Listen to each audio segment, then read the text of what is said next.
Week 3 is a very interesting week in that we're beginning to now look at some of the different aspects of an organization. As we've looked at the structural frame last week, if you will, the lines of control, the direct lines, it's easy to represent this visually on a piece of paper. We're now moving into more of a theoretical construct called the human relations component. The human relations component gets very difficult. The difficulty, as you well know, is working with people. And as we look at the different aspects of individuals, we note that there's not one way that this is going to happen or anything's going to happen in the organizational structure that you find yourself in.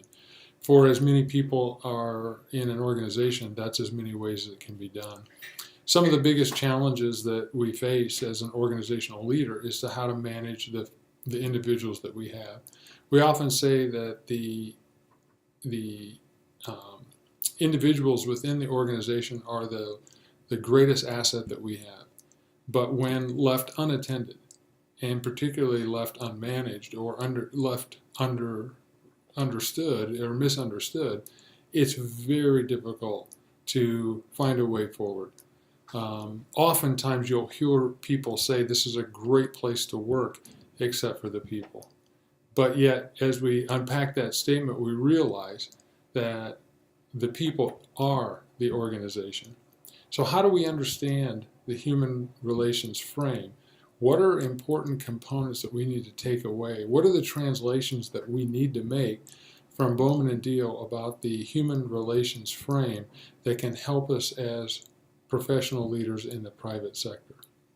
I would say that as I have dealt with formal organizations over my career, the biggest challenge that you will face are the public relations, the communication, the way we interact with one another, both formally and informally. Oftentimes you'll experience this often, I'm sure, is that we have formal communication, we have formal lines of communication, and yet the informal lines of communication and the informal structures that exist within an organization are the most elusive. And so the minute you think you have this understood, something else will prop up, something else will jump into your path, and it'll trip you up.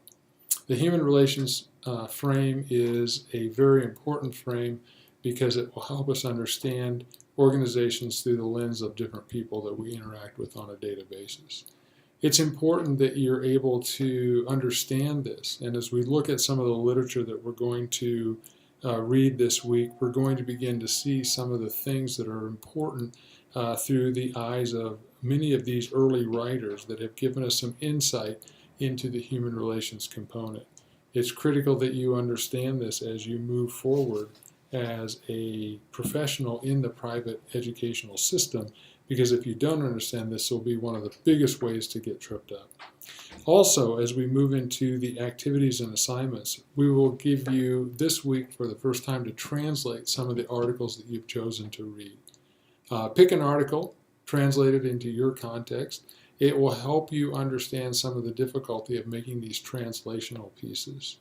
If you have questions concerning this presentation or this activity, don't hesitate to call or hesitate to write, and I'll try to answer any questions that you might have. It'll be exciting to see how this all plays out for you, and I'm excited as we have looked at both the structural frame and as we looked at the human relations frame and how that's going to play out for you in your context, in your setting. I look forward to reading the stuff that you have, the readings that you have done so far, as well as the assignments. And again, feel free to let me know if you have any questions or concerns.